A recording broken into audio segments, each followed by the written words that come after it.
અને સાચી શ્રદ્ધા કોને કહેવાય, સાચી ભક્તિ કોને કહેવાય એની આપણને ખબર હોવી જોઈએ. આપણને એમ થાય છે કે આ મૂર્તિ પાસે તો આપણે ખાલી જઈએ છીએ, પણ આ મૂર્તિ છે એમાં કઈ ભગવાન થોડા હોય એવું લાગે ને આપણને, કે એ તો ખાલી પિત્તળની કે એ પથ્થરની મૂર્તિ છે. પણ જો ચાહો ને તો આ મૂર્તિની અંદર પણ મારો નાથ તો બેઠો છે. તમારી શ્રદ્ધા કેવી છે ને એની ઉપર આધાર રાખે. એ દિલ્હીની એક સત્ય ઘટના છે કે મૂર્તિમાં ભગવાનનો વાસ છે. દિલ્હીની અંદર એક પરિવાર રહે છે, સત્ય ઘટના છે, આ કોઈની લખેલી વાતો નથી, સત્ય ઘટના છે. દિલ્હીની અંદર એક પરિવાર રહે અને એ પરિવાર છે એ ખૂબ કૃષ્ણ પ્રેમી. એટલે પરિવારના એ સૌ સદસ્યો છે એ બધા દર પૂનમ ભરવા માટે વૃંદાવન જાય. દિલ્હીથી વૃંદાવન નજીક થાય. દર પૂનમ ભરવા વૃંદાવન જાય. સમય જાતા આ પરિવારમાં એક દીકરીનો જન્મ થયો છે. દીકરી છે 5 વર્ષની થઈ. પોતાના પરિવાર સાથે એ પણ પૂનમ ભરવા જાય છે. એટલે 5 વર્ષની નાની એવી દીકરીએ કીધું કે મને ઠાકોરજીની મૂર્તિ લઈ દો ને, મારે તમારે પાસે બીજું કાંઈ નથી લેવરાવું, બસ મને ઠાકોરજીની મૂર્તિ લઈ દો. અને એના પરિવારે ઠાકોરજીની મૂર્તિ લઈ દીધી. એના દીકરીને ઠાકોરજી પ્રત્યે એટલી બધી શ્રદ્ધા કે પોતાના પ્રાણથી પણ પ્યારા એને ઠાકોરજી લાગે. એ ઠાકોરજી છે એને દરરોજ માટે શણગાર કરે, ઠાકોરજી છે એને ભોગ લગાવે. અને જીવનમાં જોજો, તમારા ઘરે ઠાકોરજીની મૂર્તિ ન હોય તો ઠાકોરજીની મૂર્તિ વસાવજો, એને લાડ લડાવજો. એક જીવનની અંદર તમને એક આનંદ એક અંદરથી આવશે કે એ ઠાકોરજીને અવનવા વાઘાઓ પહેરાવો, એને ભોગ ધરાવો, એની એ 2 ટાઈમ આરતી કરો, એને શૃંગાર કરાવો, એને ફૂલના હાર પહેરાવો. ઠાકોરજી ખૂબ રાજી થાય. એમ કે તો બાળ સ્વરૂપ છે ને, અને બાળક કેમ એને આપણે તૈયાર કરીએ તો બાળક છે રાજી થાય, ખિલખિલાટ કરવા લાગે ને બાળક. એમાં કાનુડો છે બાળ સ્વરૂપે જો ઘરમાં રાખો તો એ ખિલખિલાટ કરે ને એ ખિલખિલાટ કરે તો મને અને તમને પણ ખિલખિલાટ કરાવે. એ દીકરી છે ભગવાનની ખૂબ સેવા ચાકરી કરે. ધીમે ધીમે કરતા આ દીકરી છે 18 વર્ષની થઈ, પણ ભગવાનની ભક્તિ નથી ભૂલતી. હવે એના મા બાપને ચિંતા થઈ, કેમ કે દીકરી ઉંમર લાયક થાય એટલે મા બાપને ચિંતા થાય. એટલે દીકરીને કીધું કે તારા લગ્ન કરાવવા છે. એટલે દીકરીએ કીધું કે નહીં, મારે લગ્ન નથી કરવા. કેમ તો મને ઠાકોરજીનો રંગ લાગી ગયો છે. એ મીરાબાઈને નાનપણમાં જ એ ભગવાનની મૂર્તિ મળી ગઈ. અને પછી મીરાબાઈ શું કહે કે આજ મારો વર છે, આજ મારું ઘર છે, મારે લગ્ન નથી કરવા. એમ જ આ દીકરી કે મારે લગ્ન નથી કરવા. અને થોડા સમય પછી પાછી દીકરીને કીધું. એટલે દીકરીએ કીધું કે લગ્ન કરું ખરી, પણ કોઈ એવો પરિવાર મળે ને કે જ્યાં મને ઠાકોરજીની પૂજા કરવા દે, મારી પૂજા ન છોડું. અને એવો જ એક સામો પરિવાર મળી ગયો છે કે એ પણ ભગવાનને ખૂબ માનવા વાળા. દીકરીના લગ્ન થયા.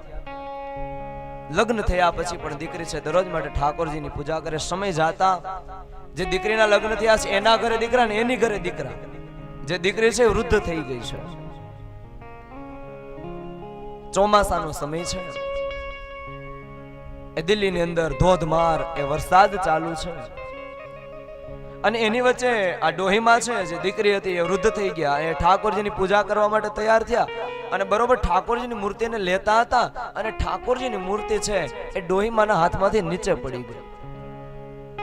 હવે જો આપણા હાથેથી મૂર્તિ નીચે પડી જાય તો શું કહે કે એ તો ભાઈ પિત્તળની છે, એને થોડું કઈ થાય.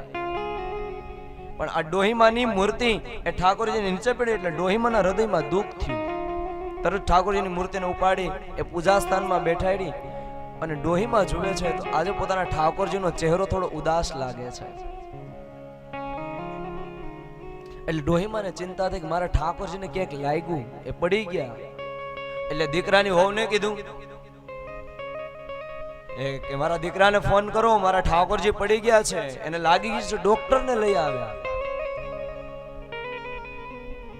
એટલે દીકરાની વહુ પણ સારી હતી એટલે તરત જ પોતાની સાસુની વાત માનીને પોતાના પતિને ફોન કર્યો કે બા કહે છે કે ઠાકોરજીની મૂર્તિ પડી ગઈ છે અને ઠાકોરજીને લાગ્યું છે ને ઠાકોરજીનું મુખ આજે ઉદાસ દેખાય છે.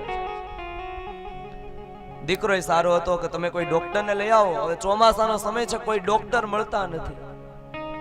અને એવામાં દીકરો એ ડોક્ટરને શોધતો એક એરિયામાં આવ્યો કે નાનું એક ક્લિનિક ખોલીને એક ડોક્ટર હજી બરોબર પોતાનું દવાખાનું બંધ કરતો હતો.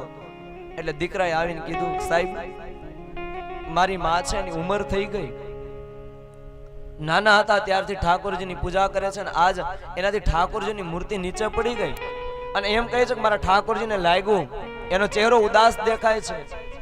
હવે મારી માનો અંતકાળ છે, એ મારી માની એક ઈચ્છા પૂરી થઈ જાય એટલે તમે મારી સાથે ચાલો ને.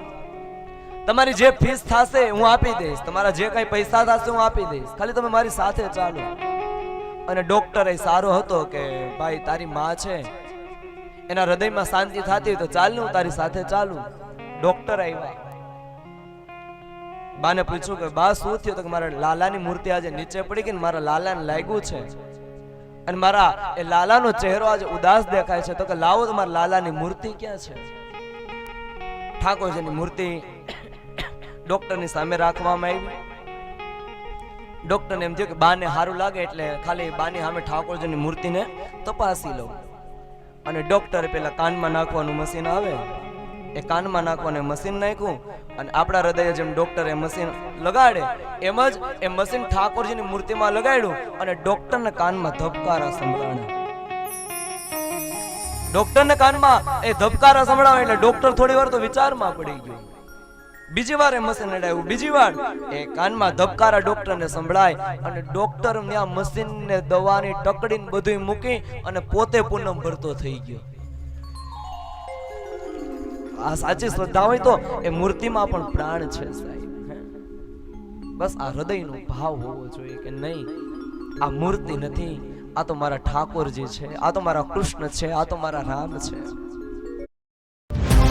16 दिसंबर से आ रहा है साल का सबसे बड़ा ऐतिहासिक मनोरंजन. આપણે શું વાત કરતા હતા કે રામ અને કૃષ્ણ. રામનો સ્વભાવ એ સરળ છે,